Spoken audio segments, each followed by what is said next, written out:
All those untold stories, all those silent lies, we'll never know each other, keeping them deep inside. Let's wash away the troubles, keeping us apart. Tell those untold stories. Untold stories, almost like Unsolved Mysteries, which is one of my favorite shows. I don't know if you get it in your area, but if you do, with Robert Stack, love that top coat he wears. Boy, the Humphrey Bogart double-breasted jobby. Anyway, listen, stick around. We've got a lot of good stuff lined up today. I'm Gene Price, Willard W. Are you okay? Yeah, well, I don't know.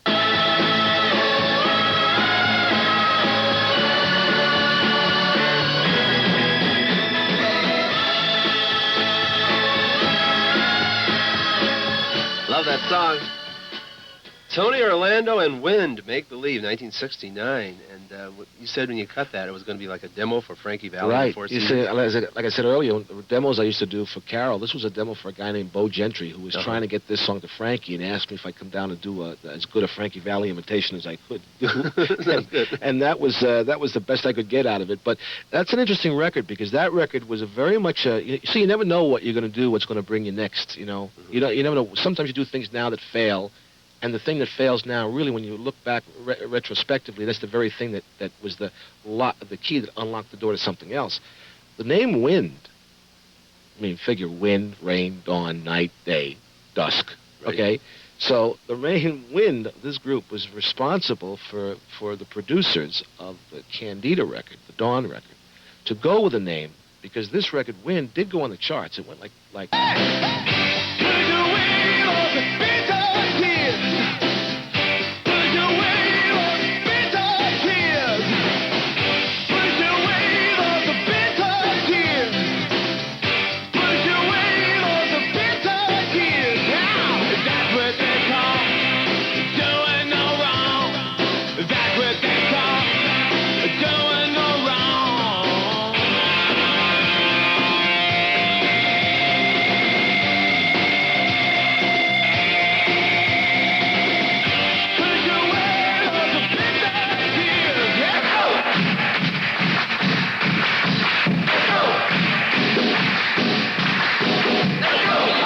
Computer. Welcome aboard. My special in-person guest is Tony Orlando. How you doing? How are you, Jim? All right. Let's go back to 1973 for one of the most popular songs of the decade, Tie a Yellow Ribbon Round the Old Oak Tree.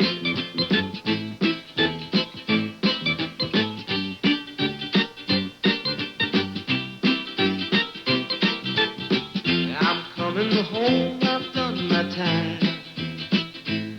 Now I've got to know what is and isn't mine. If you receive my letter telling you I'd soon be free, then you'll know just what to do if you still want me. If you still want me. Well, tie a yellow ribbon around the old oak tree. It's been 3 long years. Do you still want me? If I don't see a ribbon around the old oak tree, I'll stay on the bus, forget about us, put the blame on me. If I don't see a yellow ribbon around the old oak tree.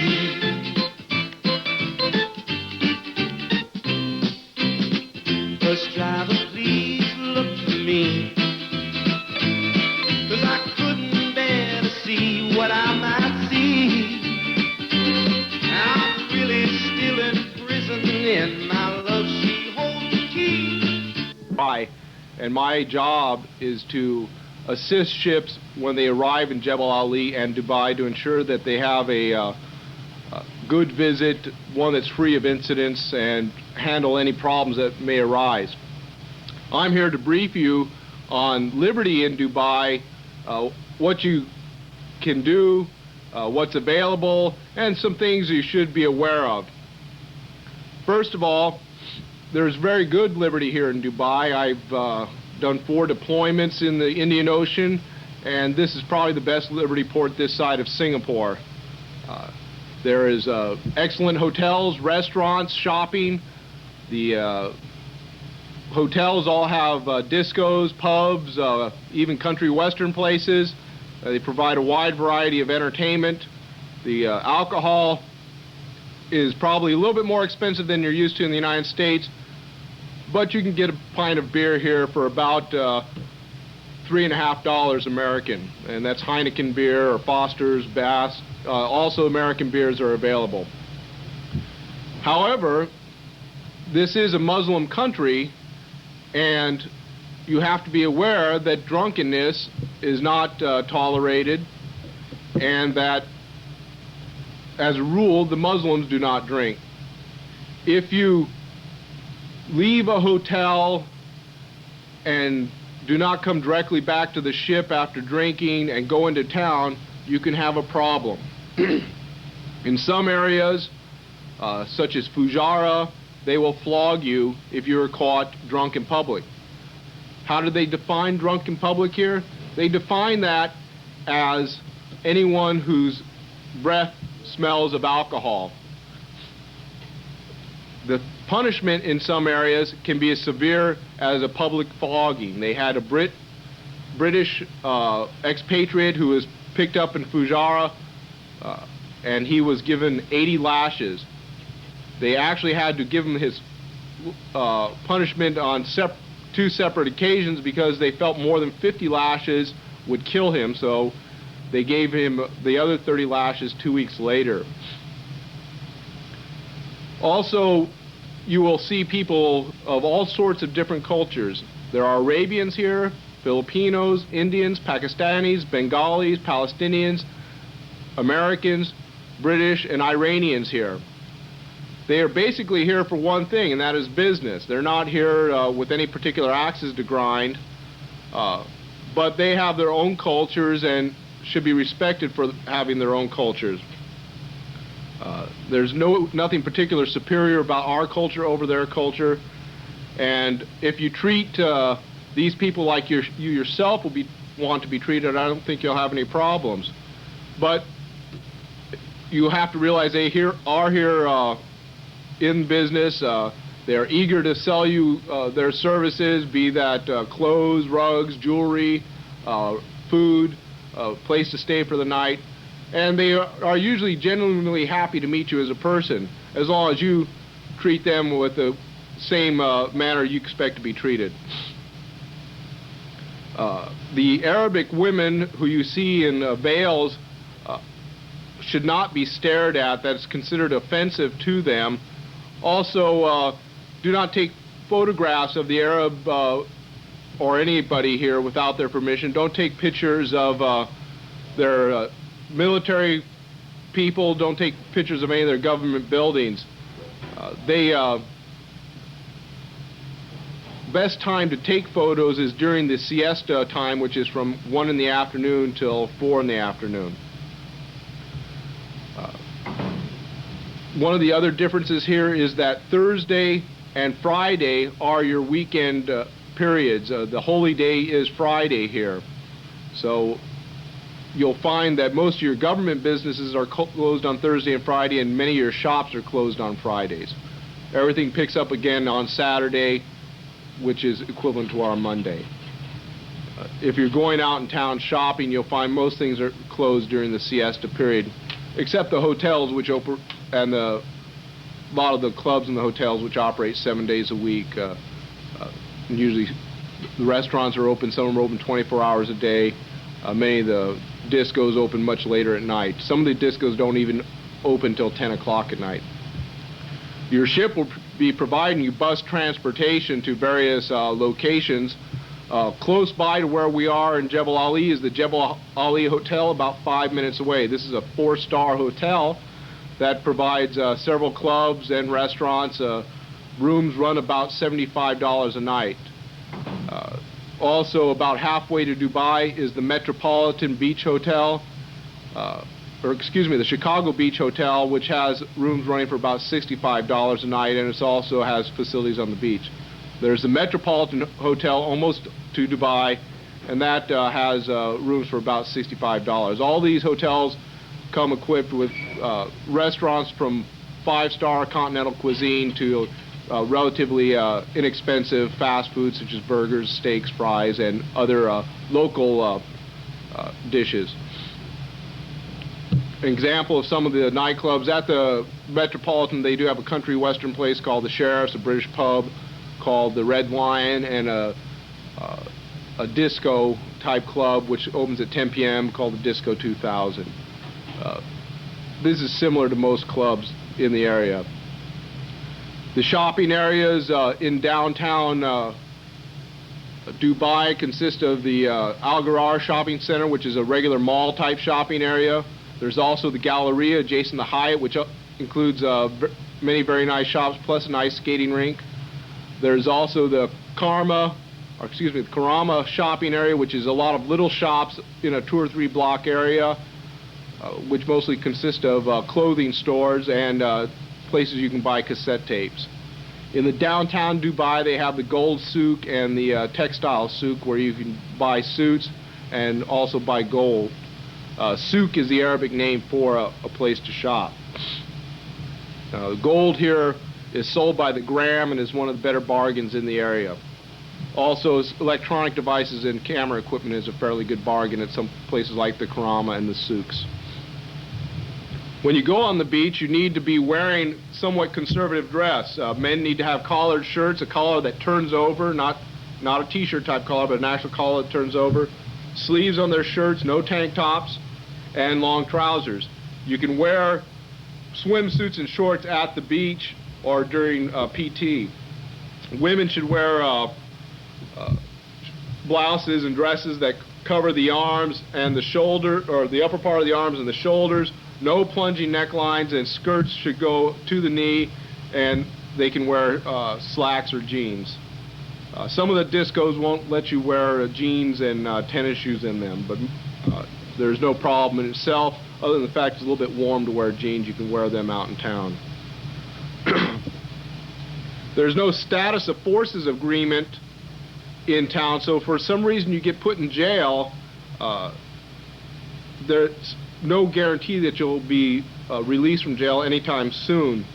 They won't let you call a lawyer. They won't appoint a lawyer. Your American rights just don't apply here. The jail cell is 12 feet by 12 feet of concrete. There's no windows, no ventilation, no lights.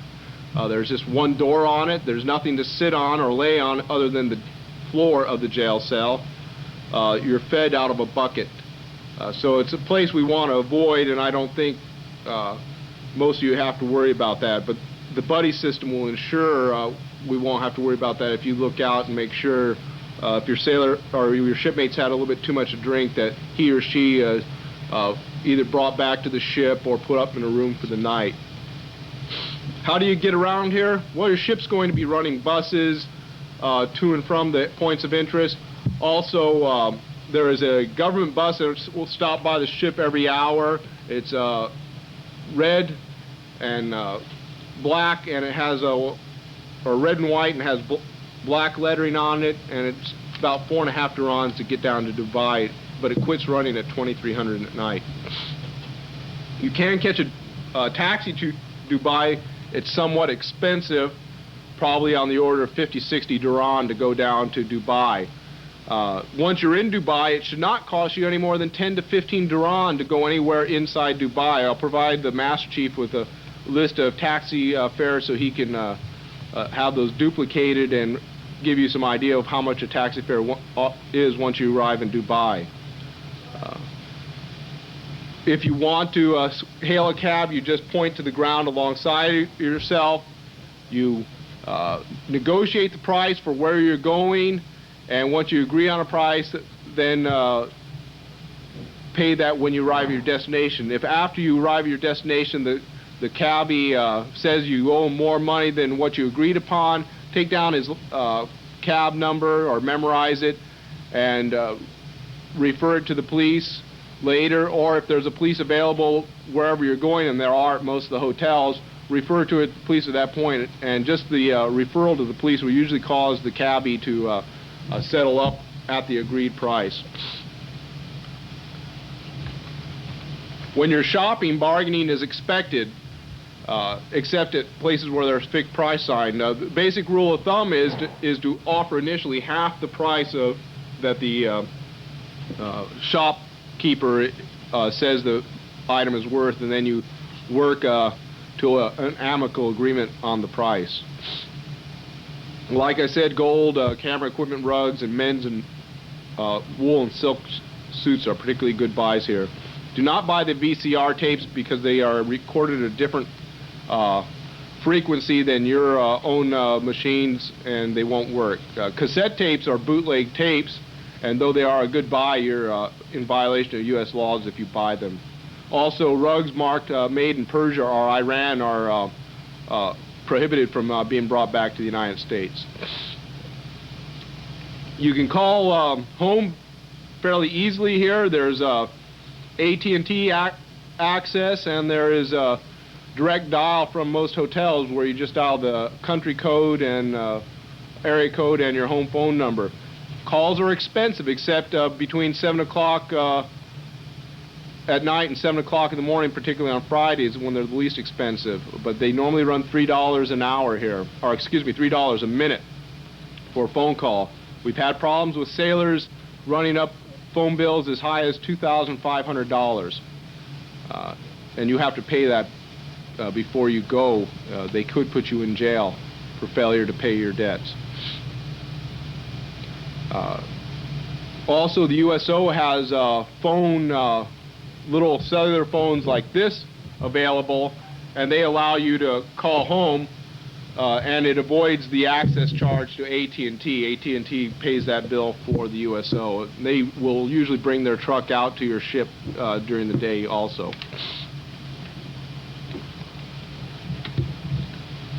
Your incidents, and with your help we can keep this Liberty port. I know you want to do that. I have spent 4 deployments where we didn't have any port calls in this area, and we spent it at anchor or at sea. So please help me to keep this open for yourselves and for the sailors in the future. Thank you.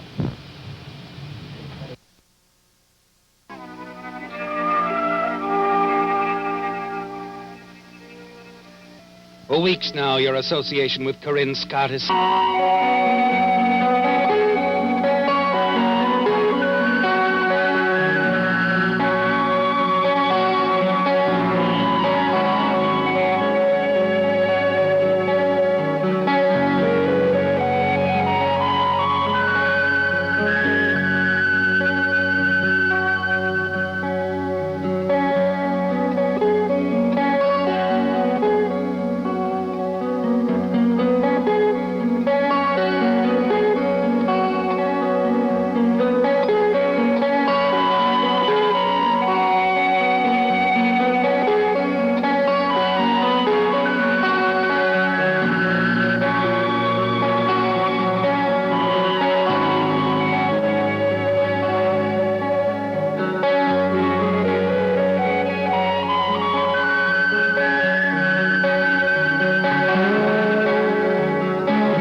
I can see I'm just going to have to run through some of these.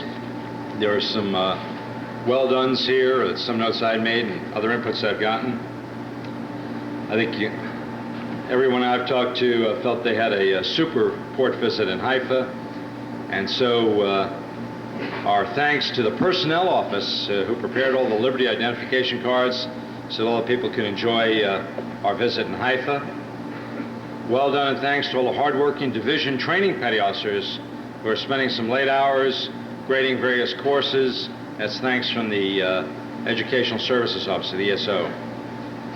For the postal clerks, the chickens finally came home to roost. There was mail, and they ended up working instead of enjoying some of the liberty that the rest of us enjoyed. They ended up sorting 3 weeks' worth of letters, made daily runs 3 times a day to Tel Aviv, which those of you who were on the Israeli roads know was no small chore, to get mail on and off of MAC flights, and I know we all appreciated the mail that came in, and began sending out the free mail while in Haifa, getting the word out to the ship. I was a little naive. I still have not sent a letter off the ship because I said, well, when's the next time the mail will get off? But it turns out that you want to be writing your letters, you want to go ahead and put them into our post office, and then when we do an unrep or something like that, the mail will go.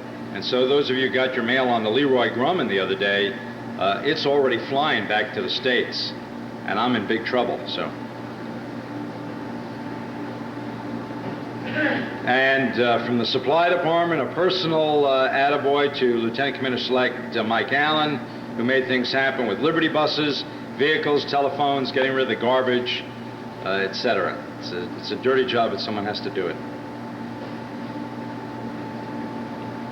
And repair continues, R1 and R9 working on ship's fire main, R2 and R9 working on freshwater drain, collecting pumps, all very, very important repairs. Super job by everybody on the refueling. Absolutely a super job. The master of the Leroy Grumman told me personally that just couldn't believe this was our first time unrepping. Our helmsman kept us on course for about 2 hours, less than 1 degree correction. If you were not on a bridge, when you're 140 feet from another large ship like that, it wants to suck our stern right into the stern of that other ship. And so we were maintaining a steady head with left 3 degrees rudder. But very, very professional. We got some good pictures. Master Chief, are they already posted? Or you may or may not be aware, we've gone ahead and put up a bulletin board just after the mess line here on the mess decks.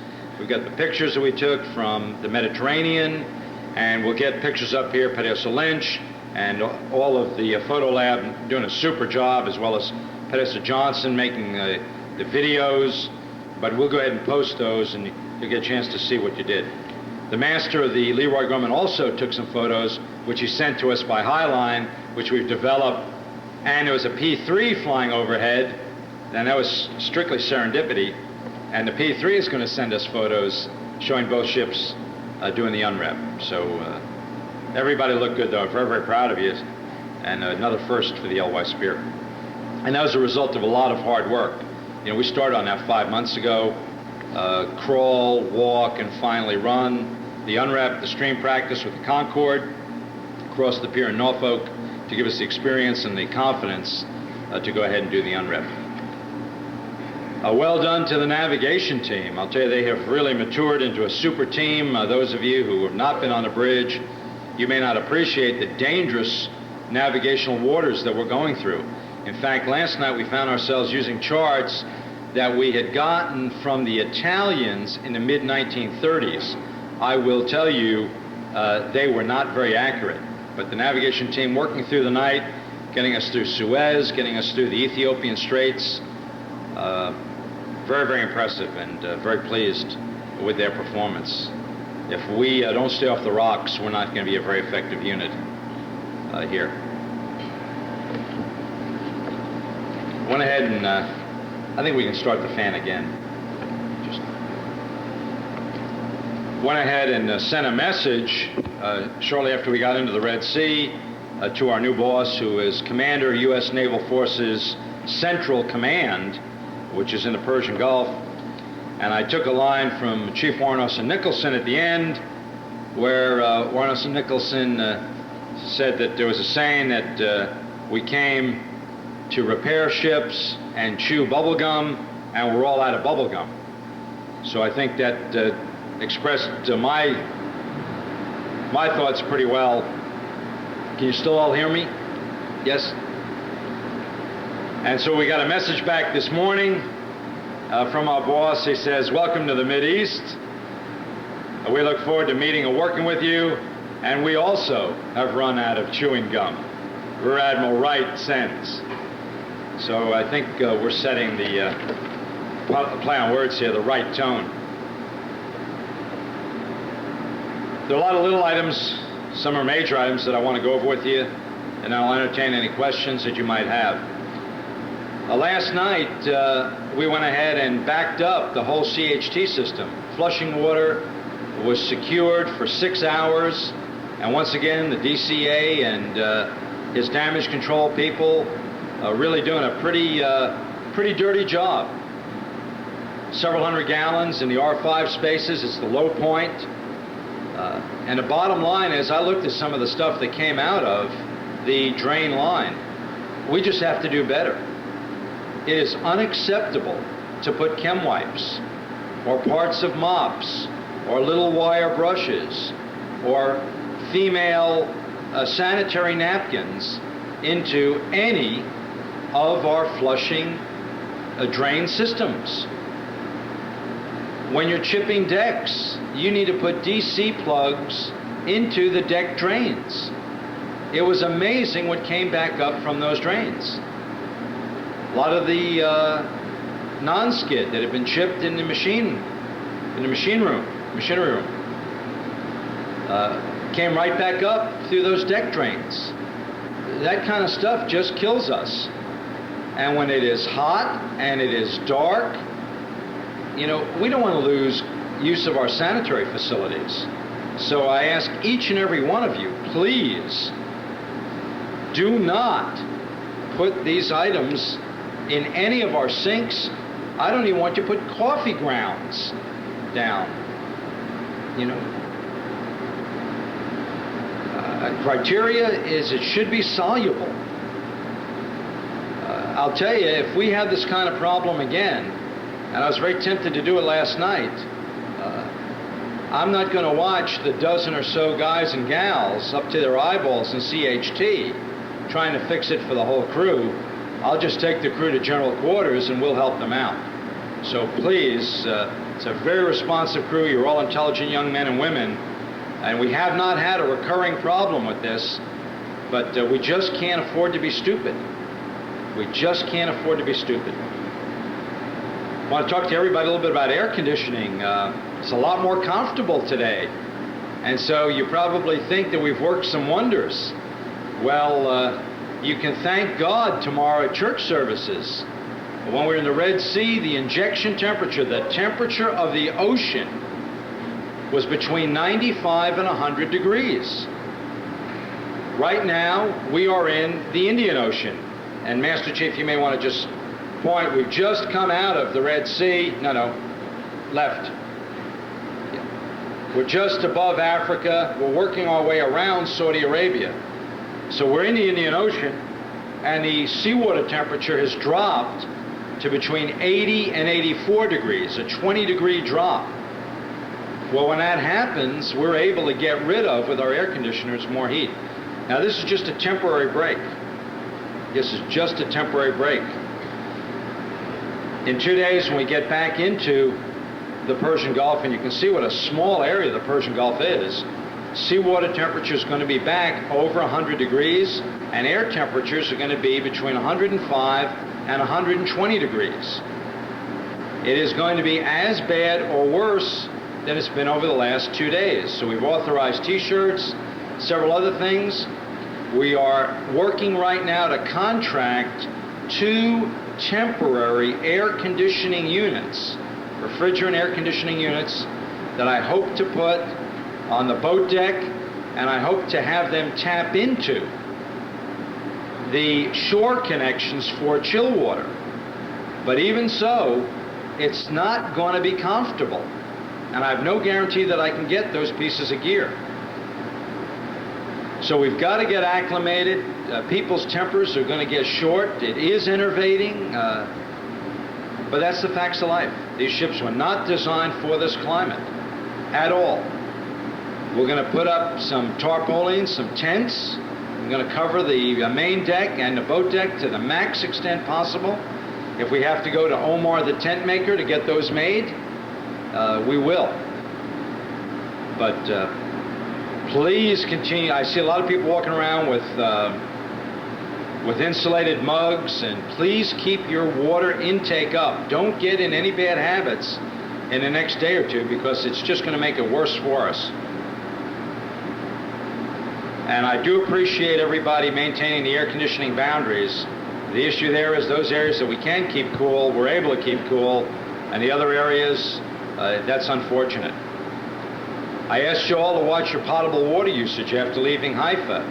And again, we've got a very intelligent, motivated crew. Within 2 hours after that 1MC announcement, potable water usage was back down to what we were used to before we went in Haifa, and we're able to maintain the load now with one evaporator. And that's even more important, because as the seawater injection temperature goes up, the efficiency of the evaporators goes down. So we're making, percentage-wise, less water. I see the casualty reports from the ships that are in the Persian Gulf, every ship, every day. And their biggest problems are air conditioning and potable water.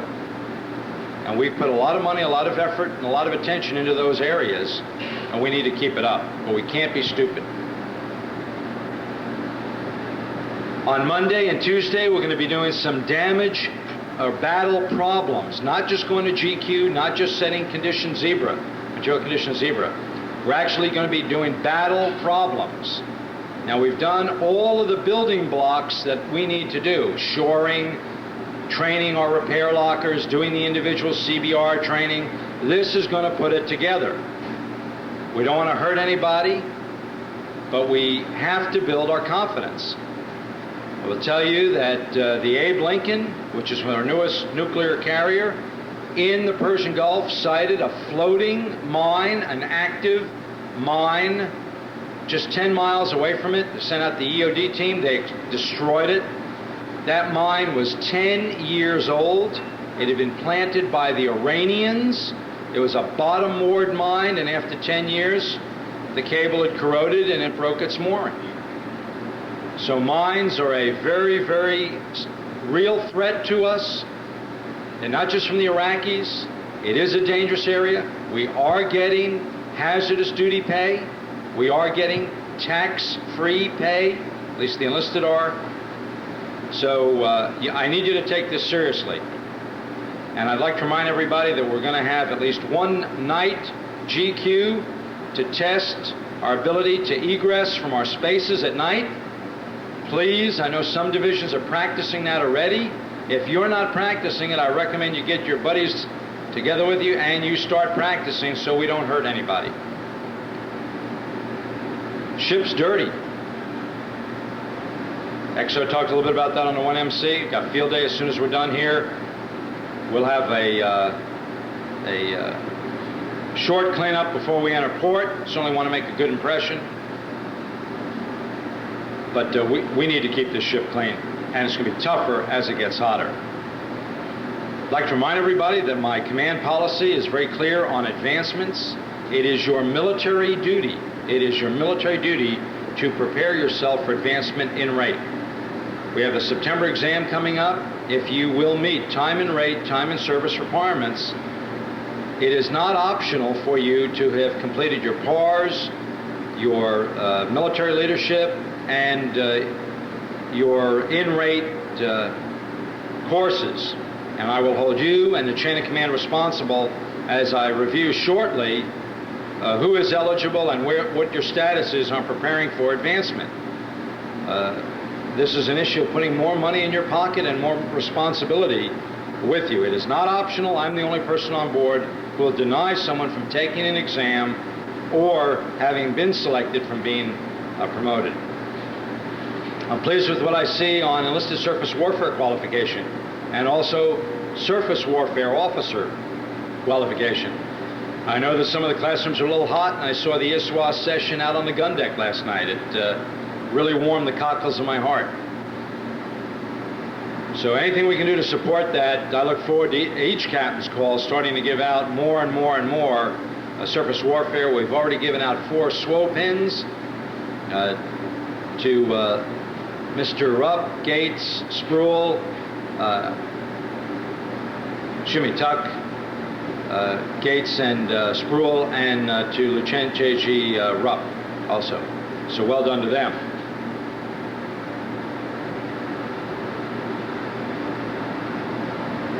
We're going to talk a little bit about rumors. The first rumor I can't squelch is where are we going on the 22nd of August. Up until yesterday, we were going into Jeb Ali, which is a commercial port in the United Arab Emirates, and 4 other surface ships were going to follow us in there to do upkeep. Well, yesterday we got a message from our embassy to Commander of Naval Forces Central Command. It said Jeb Ali is full. It's a commercial port and there's a lot of commerce going on. And that they recommended, the U.S. Embassy, that we go to Abu Dhabi. That's still in the United Arab Emirates. It's about 60 miles up the coast from Jeb Ali. The embassy wants us moored with some services, even if that's just potable water, and we certainly want that also. So I can't tell you where we're going to be on the 22nd of August, but it'll probably be in the United Arab Emirates, and they'll probably have the surface ships we need to tend somewhere close by, hopefully alongside. So there is one rumor I cannot squelch as to where we're going, but when I find out, I've sent a message saying I'd sure like to know, and hopefully we'll get an answer back. There's another rumor that's going around, and it's not clear if it was started by our shipmates or it was started by the land or the Hunley. First of all, let me tell you, I've been doing this for 27 years, and I ain't ever going to be able to stop rumors, so I just take them as they come. And that rumor goes that the Spear is not getting back to Norfolk until, I've heard a lot of different dates, but the current date I'm hearing is March of '92. And I'm sure that Hunley and Land are just gloating at starting these rumors. And, you know, in my heart, I think I just would like to say that, yes, it is true, we're not getting back till March of '92, and then see how happy you are on the 19th of December when we actually pull into Norfolk. But I'm not going to play that trick on you. I will tell you there is absolutely no truth. I know you won't believe me, but I'll still say it, to the rumor that we're not getting back for Christmas.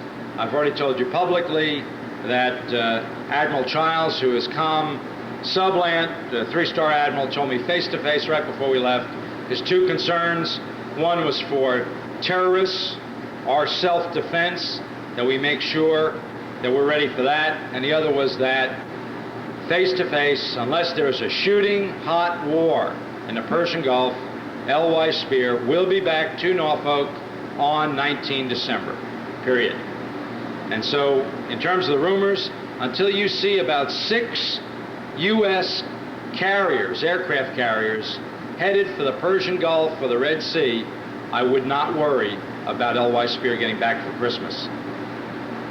Now, a lot of you, we got to Gibraltar, some young sailors came up to me and said, "Captain, is that Norfolk?" Well, it wasn't Norfolk, and we've come a long way in making the ship run and run right. One of our greatest achievements is we haven't been on water hours 1 minute since getting underway, and I certainly appreciate what the engineers have done. As part of your SWAT squads, you may want to go down to the engine room and the fire room and see just the conditions those kids, those boys and gals have to put up with in terms of heat stress. So that's what I know for that rumor. And in terms of our schedule specifically in the Persian Gulf, it's clear to me it's a busy place, and we're going to have to remain flexible.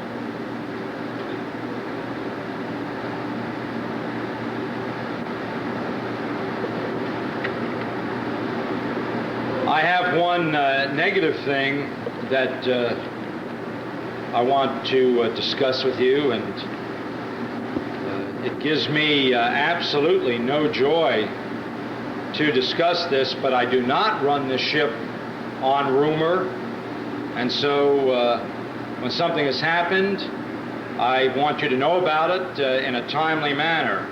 I'm not going to go into the details because charges are pending in this matter, but Lieutenant Forrester, who was our medical officer, has been detached from the ship for an accusation of gross personal conduct.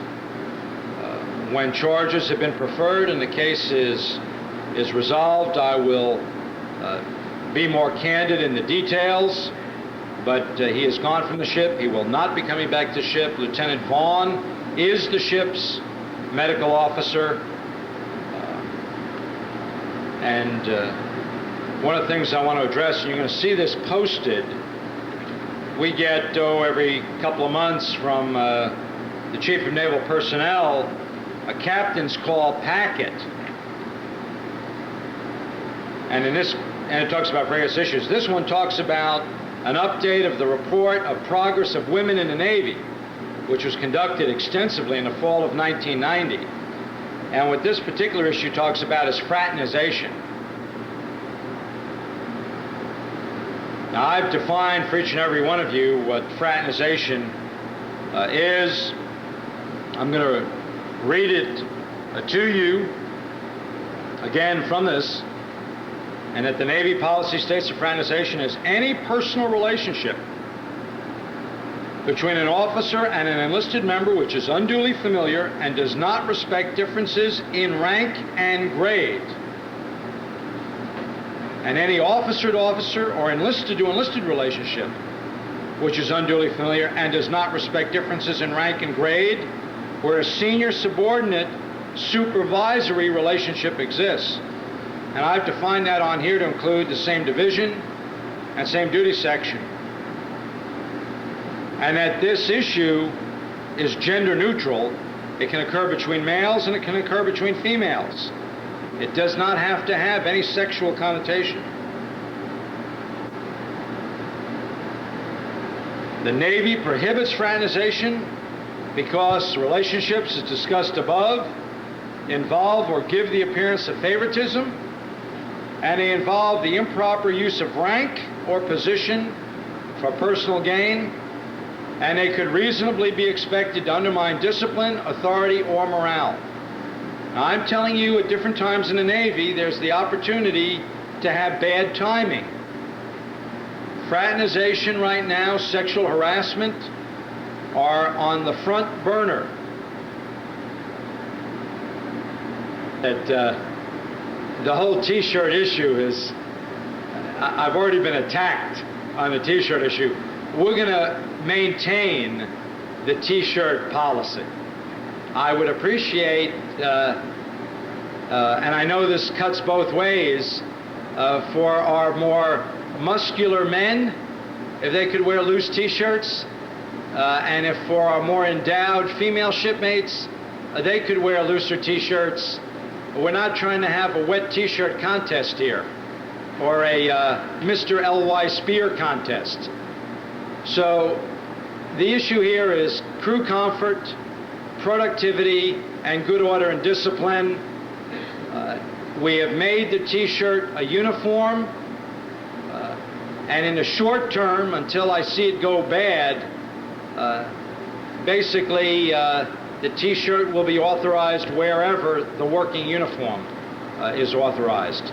If that doesn't work out, if we had good order and discipline problems, then I'll reconsider it. Does that answer your question? Okay. Any other questions? Yes, sir. Okay. The question is, are we going to be relieved by another subtender on the 20th of November before we head back? And the answer is no. We will be relieved by the USS Yosemite we're relieving the Samuel Gompers, which is a destroyer tender, will be relieved by Yosemite, which is a destroyer tender. It will not be a face-to-face turnover. We are not having a face-to-face turnover with Gompers.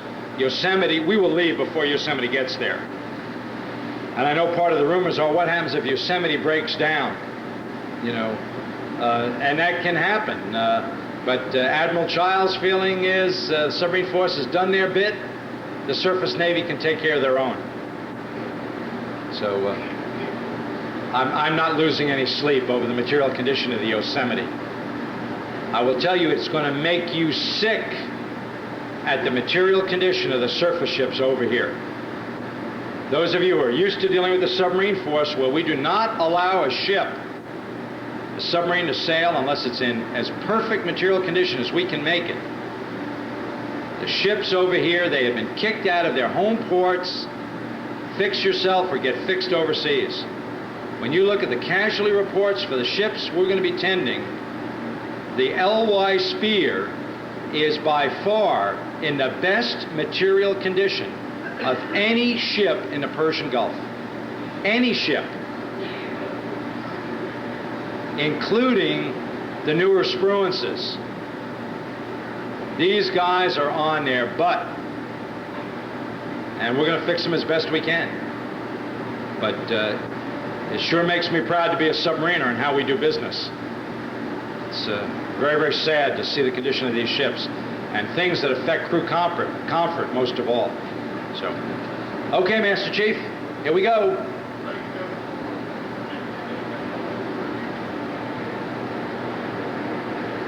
Cohen had a ship, E-I-E-I-O, and on this ship he had some officers, E-I-E-I-O, with a wham-wham here and a wham-wham there, here wham, there wham, everywhere wham-wham. O.J. Cohen had a ship, E-I-E-I-O, and on this ship he had me sixes, E-I-E-I-O. With it's not my job here, it's not my job there, his job, their job, everybody else's job. O.J. Cohen had a ship, E-I-E-I-O, and on this ship he had some selectees, E-I-E-I-O, with balls of steel and hearts of gold, E-I-E-I-O, with a clang clang here and a clang clang there, here clang, there clang, everywhere clang clang. O.J. Cohen had a ship, E-I-E-I-O. All right. It's going to be a long night. Captain, any requests at all? Yeah, have them come back when they get on tune. The only way.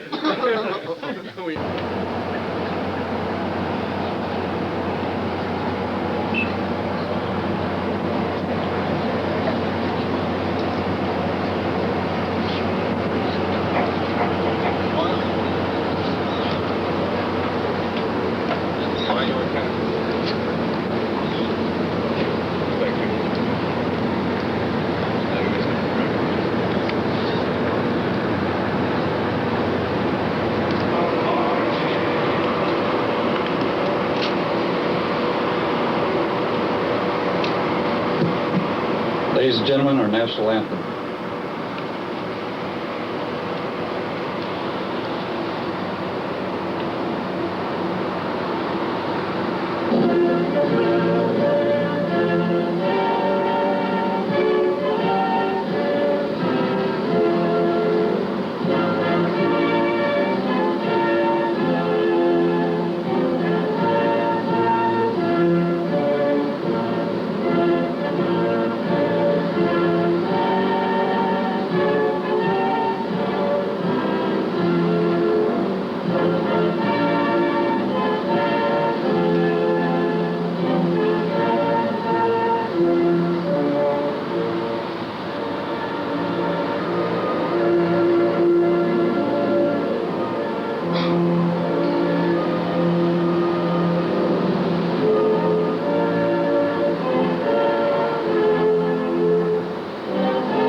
invocation will be delivered by Lieutenant Miller.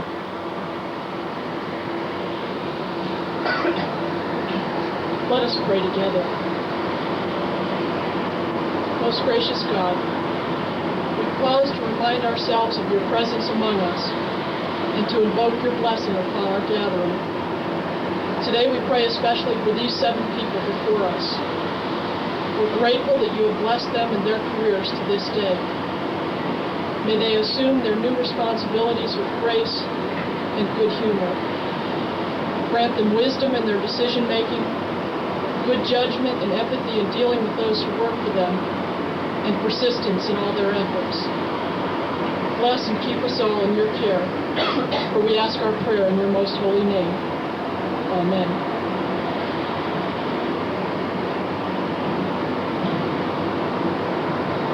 Ladies and gentlemen, today we have the distinct pleasure of advancing 7 of our finest shipmates to Chief Petty Officers. This afternoon, first they will come aboard as a Petty Officer and will leave as a Chief.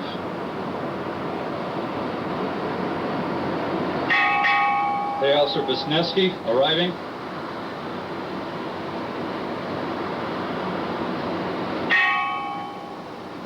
Petty Officer Brewer arriving.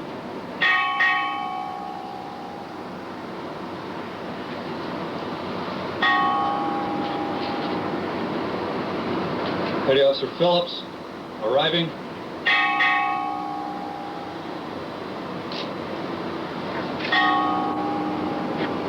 Petty Officer Settlemeyer arriving.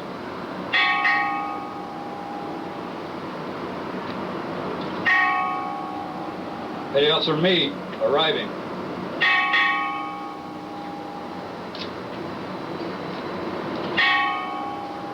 Petty Officer Hill arriving.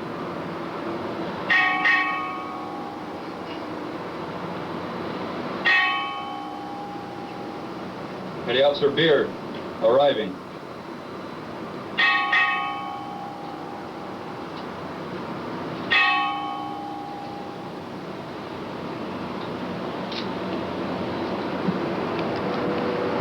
Chief Petty Officers are a very important part of the Navy, and it's told, and it is true, that we run the ships. And to remind us of our responsibility, we read the CPO Creed.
Ladies and gentlemen, Commanding Officer, USS LY SPEAR, Captain J.M. Cohen.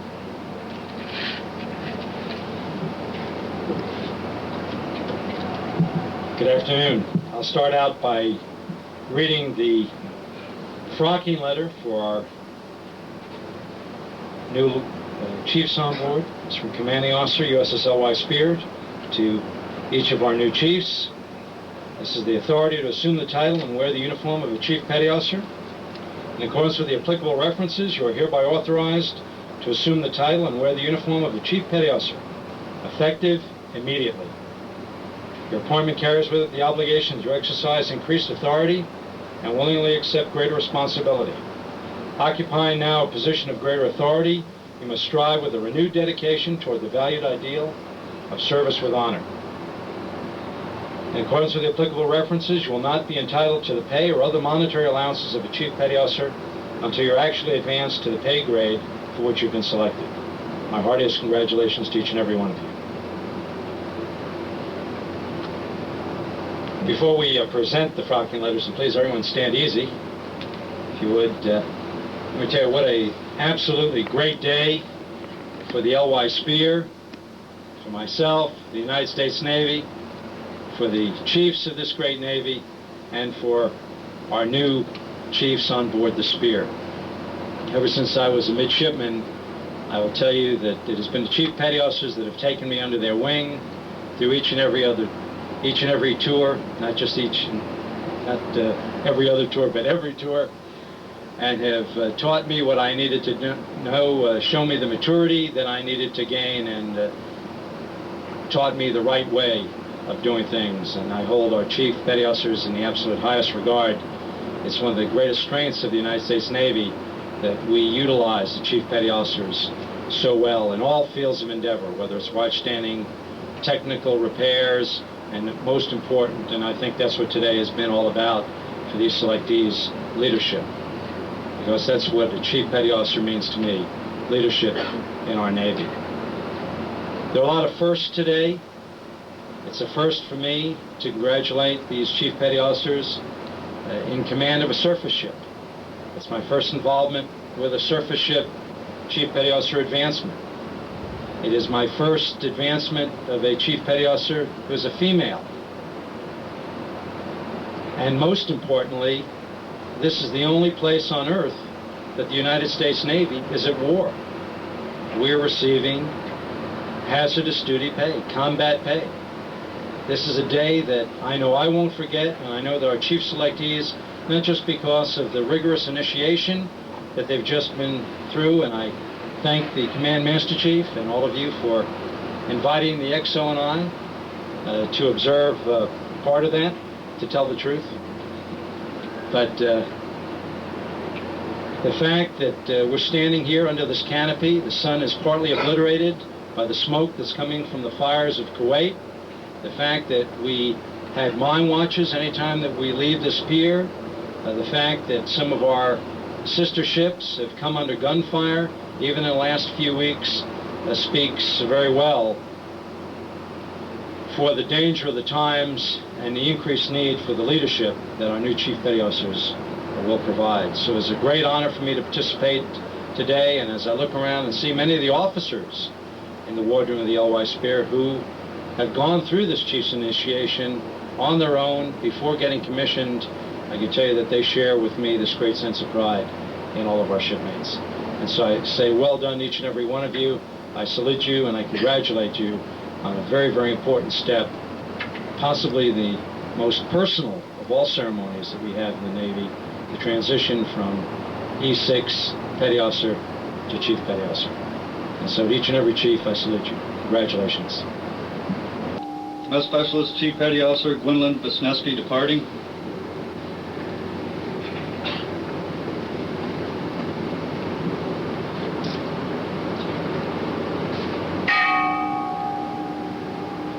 Chief Hull Technician Cornelius Brewer departing.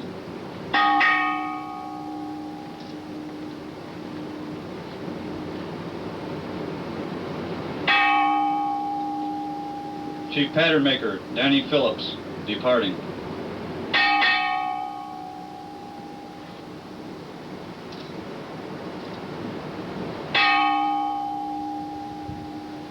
Chief Electrician's Mate Rex Settlemeyer departing.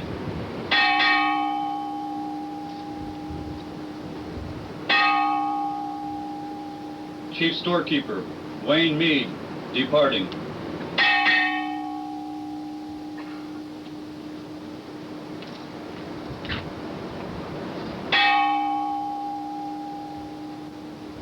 Chief Interior Communications Technician Brent Hill departing.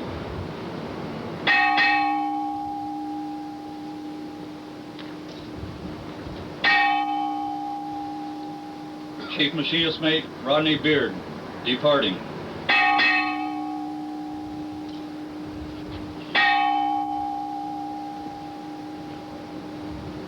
Ladies and gentlemen, I welcome aboard our 7 new Chief Petty Officers, and I ask that you join me in welcoming and congratulating each new Chief. Following the welcoming aboard, there'll be a reception, open reception, and the Chief Petty Officers mess for everyone.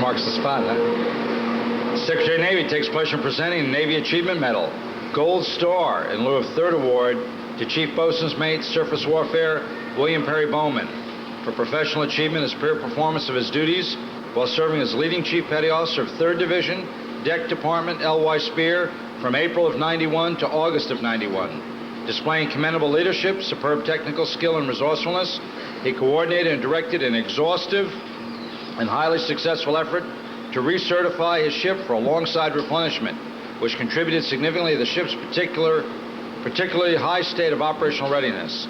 Additionally, he personally supervised and executed a highly critical and potentially dangerous alongside refueling and vertical replenishment with outstanding success. This most noteworthy feat has never been accomplished within the last decade of the USS LY SPEAR existence. The Secretary of Navy, J.M. Cohen. I'll tell you, Chief Bowman, everyone in deck has just done a superb job, really a showcase of what can be done when you put your mind to it. And I'm delighted to give this award this morning.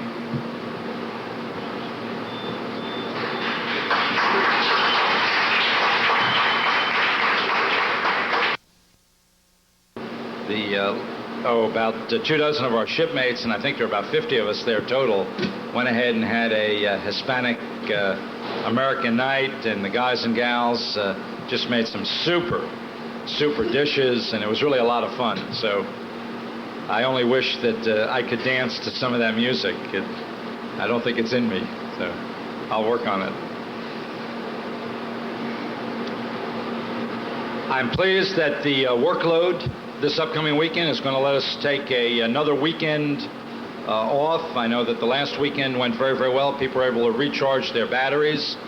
Unfortunately, we're doing a major job on the Stark, which is outboard of us.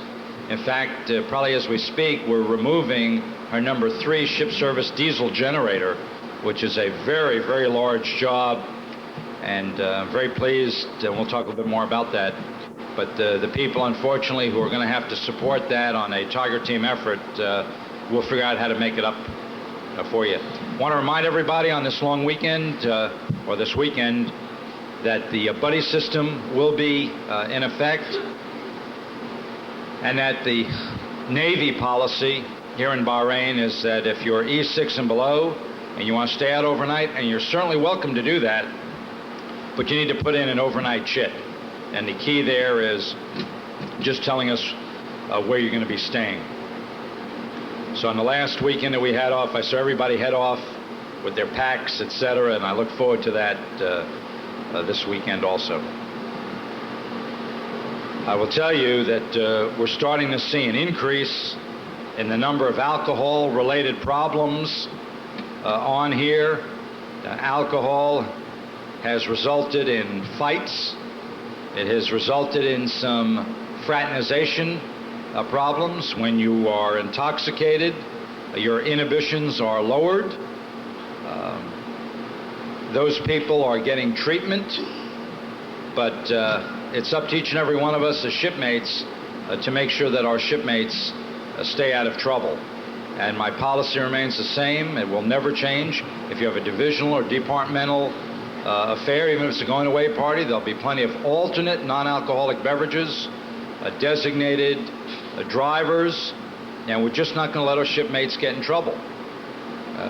We've got some people who have trashed their careers already this cruise based on alcohol.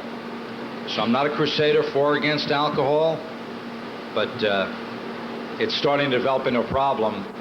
ASU has turned into the alcohol support unit or alcohol supply unit, and I'm going to be glad to move on from Bahrain.